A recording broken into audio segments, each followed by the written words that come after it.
ಇದು ಬುರುಡೆ ಗ್ಯಾಂಗ್ಗೆ ಸಂಬಂಧಿಸಿದ ಸ್ಫೋಟಕ ಸುದ್ದಿ. ಬುರುಡೆ ಗ್ಯಾಂಗ್ ಷಡ್ಯಂತ್ರದ ಬಗ್ಗೆ ಎಸ್ಐಟಿಗೆ ಮತ್ತಷ್ಟು ಸಾಕ್ಷ್ಯ ಸಿಕ್ತಾ?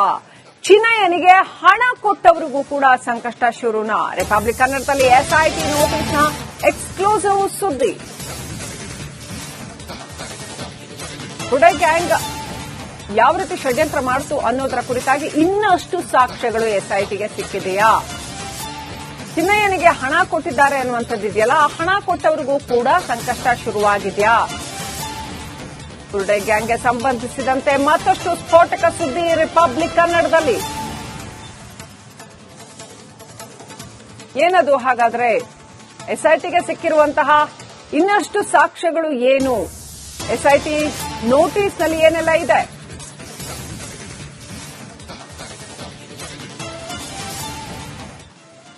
ನೋಡಿ, ಚಿನ್ನಯ್ಯ ಹಾಗೂ ಆತನ ಪತ್ನಿಯ ಖಾತೆಗೆ ಒಂದಷ್ಟು ಹಣ ವರ್ಗಾವಣೆಯಾಗಿದೆ. 1 ವರ್ಷದಲ್ಲಿ ಹಂತ ಹಂತವಾಗಿ ಹಣ ಟ್ರಾನ್ಸ್ಫರ್ ಆಗಿದೆ. 10 ರಿಂದ 20 ಸಾವಿರದವರೆಗೂ ಕೂಡ ಫಂಡ್ ಟ್ರಾನ್ಸ್ಫರ್ ಹಂತವಾಗಿ ಆಗ್ತಾ ಹೋಗಿ 3 ಲಕ್ಷದವರೆಗೂ ಕೂಡ ಖಾತೆಗೆ ಹಣ ವರ್ಗಾವಣೆ ಮಾಡಲಾಗಿದೆ. ಹಣ ವರ್ಗಾವಣೆ ಮಾಡಿದವರಿಗೆ ಎಸ್ಐಟಿ ಇದೀಗ ನೋಟಿಸ್ ಅನ್ನ ಕೊಟ್ಟಿದೆ. ಯಾಕೆ, ಯಾವ ಉದ್ದೇಶಕ್ಕೆ ಹಣ ವರ್ಗಾವಣೆ ಮಾಡಿದ್ದೀರಿ? ಪ್ರತಿ ಹಂತವಾಗಿ 3 ಲಕ್ಷದವರೆಗೂ ಹಣ ವರ್ಗಾವಣೆ ಮಾಡ್ತಾ ಹೋಗಿದ್ದೀರಲ್ಲ, ಇದರ ಉದ್ದೇಶ ಏನು ಅಂತ ಎಸ್ಐಟಿ ವಿಚಾರಣೆಯನ್ನ ನಡೆಸ್ತಾ ಇದೆ.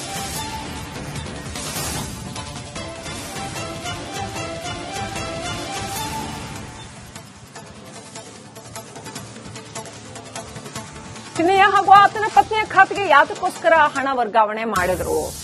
3 ಲಕ್ಷದವರೆಗೂ ಹಣ ಹಾಕ್ತಾ ಹೋದ್ರು. ಯಾತಕ್ಕೆ ಹಣ ಹಾಕಿದ್ರು? ಯಾರು ಹಣ ಹಾಕಿದ್ರು? ಈ ಆಯಾಮದಲ್ಲಿ ಕೂಡ ಎಸ್ಐಟಿ ತನಿಖೆ ನಡೆಸ್ತಾ ಇದೆ ಅಂತ ಹೇಳಲಾಗ್ತಾ ಇದೆ.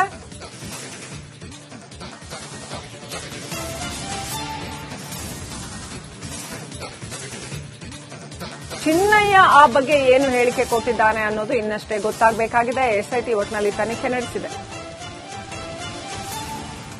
ಇನ್ನಷ್ಟು ಅಪ್ಡೇಟ್ ಪಡ್ಕೊಳ್ಳೋಣ. ನಮ್ಮ ಪ್ರತಿನಿಧಿ ಮುತ್ತಪ್ಪಲಮಾಣಿ ಲೈವ್ ಕನೆಕ್ಟ್ ಆಗಿದ್ದಾರೆ.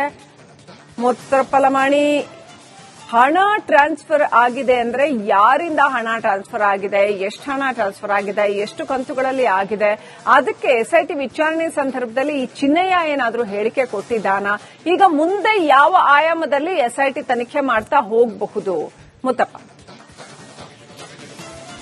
ಶಿವಲಕ್ಷ್ಮಿ, ಈಗ ಚಿನ್ನಯ್ಯ ನ್ಯಾಯಾಂಗ ಬಂಧನದಲ್ಲಿ ಇದ್ರೂ ಕೂಡ ಎಸ್ಐಟಿ ಅಧಿಕಾರಿಗಳು ಈ ಚಿನ್ನಯ್ಯನ ಜನ್ಮ ಜಾಲಾಡುವಂತಹ ಕೆಲಸ ಕೂಡ ಮಾಡ್ತಿದ್ದಾರೆ. ಈ ಬುರುಡೆ ಕೇಸ್ಗೆ ಸಂಬಂಧಪಟ್ಟಂತೆ ಚಿನ್ನಯ್ಯನ ಮೇಲೆ ಸಾಕಷ್ಟು ಅನುಮಾನವಿರುವಂತಹ ಕಾರಣಕ್ಕಾಗಿ ಆತನ ಒಂದು ಬ್ಯಾಂಕ್ನ ಅಕೌಂಟ್ ಜೊತೆಗೆ ಆತನ ಪತ್ನಿಯ ಬ್ಯಾಂಕ್ ಅಕೌಂಟ್ನ ಕಳೆದ 1 ವರ್ಷದ ಟ್ರಾನ್ಸಾಕ್ಷನ್ ಅಂದ್ರೆ ಈ ಹಣದ ವ್ಯವಹಾರಗಳ ಬಗ್ಗೆ ಕೂಡ ಹಿಸ್ಟ್ರಿ ಪಡೆದುಕೊಂಡಿರುವಂತಹ ಎಸ್ಐಟಿ ಅಧಿಕಾರಿಗಳು ಇವರ ಅಕೌಂಟಿಗೆ ಹಣ ಹಾಕಿರುವಂತಹ, ಅದು 10,000 ಆಗಿರ್ಬೋದು ಅಥವಾ 20,000 ಆಗಿರ್ಬೋದು, ಈ ರೀತಿಯಾಗಿ ಹಣ ವರ್ಗಾವಣೆ ಮಾಡಿದಂತಹ ಎಲ್ಲರಿಗೂ ಕೂಡ ಎಸ್ಐಟಿ ಅಧಿಕಾರಿಗಳು ನೋಟಿಸ್ ಕೊಡುವಂತಹ ಕೆಲಸ ಕೂಡ ಮಾಡಿದ್ದಾರೆ. ಕೇವಲ ನೋಟಿಸ್ ಕೊಡೋದಷ್ಟೇ ಅಲ್ಲ, ಆ ಹಣ ವರ್ಗಾವಣೆ ಮಾಡಿದ್ಯಾಕೆ, ಯಾವ ಕಾರಣಕ್ಕೆ ಮಾಡಿದ್ರಿ, ಯಾವ ಸಂದರ್ಭದಲ್ಲಿ ಮಾಡಿದ್ರಿ ಅನ್ನೋದ್ರ ಬಗ್ಗೆ ಸಂಪೂರ್ಣವಾದಂತಹ ವಿವರನ್ನ ಕೊಡಬೇಕು ಅಂತೇಳಿ ಎಸ್ಐಟಿ ಅಧಿಕಾರಿಗಳು ಈಗ ಚಿನ್ನಯ್ಯನ ಅಕೌಂಟ್ಗೆ ದುಡ್ಡು ಹಾಕಿದವರು ಎಲ್ಲರೂ ಕೂಡ ನೋಟಿಸ್ ಕೊಡುವಂತಹ ಕೆಲಸವನ್ನು ಮಾಡಿದ್ದಾರೆ. ಇವತ್ತು ಮತ್ತೆ ನಾಳೆ ಎಲ್ಲರೂ ಕೂಡ ನೋಟಿಸ್ ಕೊಟ್ಟಂತಹ ಎಲ್ಲಾ ವ್ಯಕ್ತಿಗಳು ಕೂಡ ಬಂದು ಇದರ ಸಂಪೂರ್ಣವಾದಂತಹ ವಿವರಗಳನ್ನು ಕೊಡಬೇಕು ಅಂತೇಳಿ ಆ ನೋಟಿಸ್ ಅಲ್ಲೂ ಕೂಡ ಪ್ರಶ್ನೆಯನ್ನು ಕೂಡ ಮಾಡಿದ್ದಾರೆ. ಮುಖ್ಯವಾಗಿ ಈ ಒಂದು ಹಣ ವರ್ಗಾವಣೆ ಮಾಡಿರುವಂತದ್ದು ಕೇವಲ 10,000 20,000 ಮಾಡಿರುವಂತಹ ಸುಮಾರು 50ಕ್ಕೂ ಅಧಿಕ ಜನರನ್ನ ಈಗ ನೋಟಿಸ್ ಕೊಡುವಂತಹ ಕೆಲಸವನ್ನು ಮಾಡಿದ್ದಾರೆ. ಸುಮಾರು 3 ಲಕ್ಷಕ್ಕೂ ಅಧಿಕ ಹಣವನ್ನ ಇವರ ಅಕೌಂಟಿಗೆ ಸಣ್ಣ ಪ್ರಮಾಣದಲ್ಲಿ ವರ್ಗಾವಣೆ ಮಾಡೋದು ಕೂಡ ಗೊತ್ತಾಗಿದೆ. ಹೀಗಾಗಿ ಚಿನ್ನಯ್ಯ ಮತ್ತೆ ಚಿನ್ನಯ್ಯನ ಪತ್ನಿಯ ಅಕೌಂಟಿಗೆ ಹಣ ವರ್ಗಾವಣೆ ಮಾಡಿದಂತಹ ಎಲ್ಲರೂ ಕೂಡ ನೋಟಿಸ್ ಕೊಡುವಂತಹ ಕೆಲಸವನ್ನ ಎಸ್ಐಟಿ ಅಧಿಕಾರಿಗಳು ಮಾಡಿದ್ದಾರೆ. ಈ ನೋಟಿಸ್ಗೆ ಉತ್ತರ ಕೊಡುವುದಕ್ಕೆ ಇವತ್ತು ಮತ್ತೆ ನಾಳೆ ಕೂಡ ಅವರಿಗೆ ಸಮಯಾವಕಾಶವನ್ನು ಕೊಟ್ಟಿದ್ದಾರೆ. ಬಹುಶಃ ಇವತ್ತು ಸ್ವಲ್ಪ ಜನ ಬಂದು ಅವರು ಯಾಕೆ ಹಣವನ್ನು ವರ್ಗಾವಣೆ ಮಾಡಿದ್ರು, ಯಾವ ಕಾರಣಕ್ಕೆ ಮಾಡಿದ್ರು, ಯಾವ ಸಂದರ್ಭದಲ್ಲಿ ಮಾಡಿದ್ರು ಅನ್ನೋದ್ರ ಬಗ್ಗೆ ಸಂಪೂರ್ಣವಾದಂತಹ ವಿವರವನ್ನ ಎಸ್ಐಟಿ ಅಧಿಕಾರಿಗಳು ಕೊಡಬೇಕು. ಒಂದೊಮ್ಮೆ ಆ ಉತ್ತರ ಸಮಂಜಸವಾಗಿ ಇಲ್ಲದೆ ಇದ್ದಾಗ ಎಸ್ಐಟಿ ಅಧಿಕಾರಿಗಳು ಅವರನ್ನು ಕೂಡ ಈ ಒಂದು ತನಿಖೆಗೆ ಒಳಪಡಿಸುವಂತಹ ಸಾಧ್ಯತೆ ಇದೆ. Srilakshmi. Right, thank you Muthappa Lamani ಡೀಟೇಲ್ಸ್ಗಾಗಿ. ಮಹೇಶ್ ಶೆಟ್ಟಿ ತಿಮರೋಡಿಗೆ ಮಾರಕಾಸ್ತ್ರ ಸಂಕಷ್ಟ ಮುಂದುವರೆದಿದೆ. ಮೊದಲ ನೋಟಿಸ್ಗೆ ಕ್ಯಾರೆ ಅನ್ನಲಿಲ್ಲ. ಬೆಳ್ತಂಗಡಿ ಪೊಲೀಸರು ಕೊಟ್ಟಿರ್ತಕ್ಕಂತಹ ನೋಟಿಸ್ ಇದು. ಇದಕ್ಕೆ ಯಾವುದೇ ತರ ಉತ್ತರ ಕೊಟ್ಟಿಲ್ಲ ತಿಮರೋಡಿ. ಲೈಸೆನ್ಸ್ ತಂದು ಪ್ರೊಡ್ಯೂಸ್ ಮಾಡಬೇಕಾಗಿತ್ತು, ಅದನ್ನು ಕೂಡ ಕೊಟ್ಟಿಲ್ಲ. ಗನ್ ಏನ್ ಸಿಕ್ಕಿದೆ, ಆ ಗನ್ನ ಲೈಸೆನ್ಸ್ ಅನ್ನು ಪ್ರೊಡ್ಯೂಸ್ ಮಾಡಬೇಕಾಗಿತ್ತು. ಮೊದಲ ನೋಟಿಸ್ಗೆ ಯಾವುದೇ ರೀತಿಯಲ್ಲಿ ಸ್ಪಂದಿಸಿಲ್ಲ, ಪ್ರತಿಕ್ರಿಯಿಸಿಲ್ಲ ಮಹೇಶ್ ಶೆಟ್ಟಿ ತಿಮರೋಡಿ. ಹಾಗಾಗಿ ಇದೀಗ 2ನೇ ನೋಟಿಸ್ ಅನ್ನು ಜಾರಿ ಮಾಡಿದ್ದಾರೆ ಪೊಲೀಸರು. ಸೆಪ್ಟೆಂಬರ್ 25ಕ್ಕೆ ಹಾಜರಾಗಿ ಅಂತ 2ನೇ ನೋಟಿಸ್ ಅನ್ನು ಜಾರಿ ಮಾಡಿದ್ದಾರೆ. ತಿಮರೋಡಿ ಮನೆಗೆ ನೋಟಿಸ್ ಅಂಟಿಸಿದ್ದಾರೆ ಸಿಬ್ಬಂದಿ. ತಿಮರೋಡಿ ಮನೆಯಲ್ಲಿ ಈ ಹಿಂದೆ ಬಂದೂಕು ಏನು ಪತ್ತೆಯಾಗಿತ್ತು, 5.5 ಪಿಸ್ತೂಲ್, 5.5 ಪಿಸ್ತೂಲ್ ಏನು ಪತ್ತೆಯಾಗಿತ್ತು. ಆ ಹಿನ್ನೆಲೆಯಲ್ಲಿ ನೋಟಿಸ್ ಕೊಟ್ಟು ವಿಚಾರಣೆಗೆ ಹಾಜರಾಗಿ ಅಂತ ಹೇಳಿದ್ದಾರೆ. ಪೊಲೀಸರ ಕಟ್ಟಪ್ಪಣೆ ಹೊರತಾಗಿಯೂ ಕೂಡ ಇನ್ನೂ ಕೂಡ ಮಹೇಶ್ ಶೆಟ್ಟಿ ತಿಮರೋಡಿ ವಿಚಾರಣೆಗೆ ಹಾಜರಾಗಿಲ್ಲ. ಅಷ್ಟೇ ಅಲ್ಲ, ಬಂದೂಕಿನ ಲೈಸೆನ್ಸ್ ಅನ್ನು ಕೂಡ ಪ್ರೊಡ್ಯೂಸ್ ಮಾಡಿಲ್ಲ.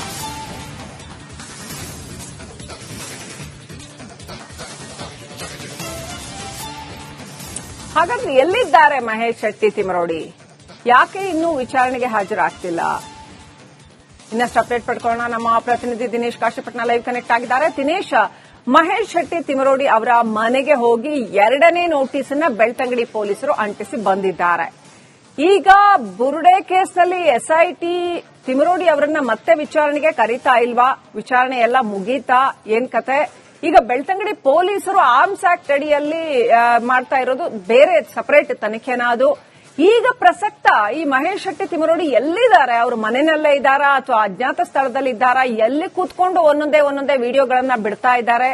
ಅವರ ವಿಡಿಯೋ ಎಲ್ಲ ಬಿಟ್ಟು ಮುಗೀತಾ? ಏನೆಲ್ಲ ಅಪ್ಡೇಟ್ ಇದೆ?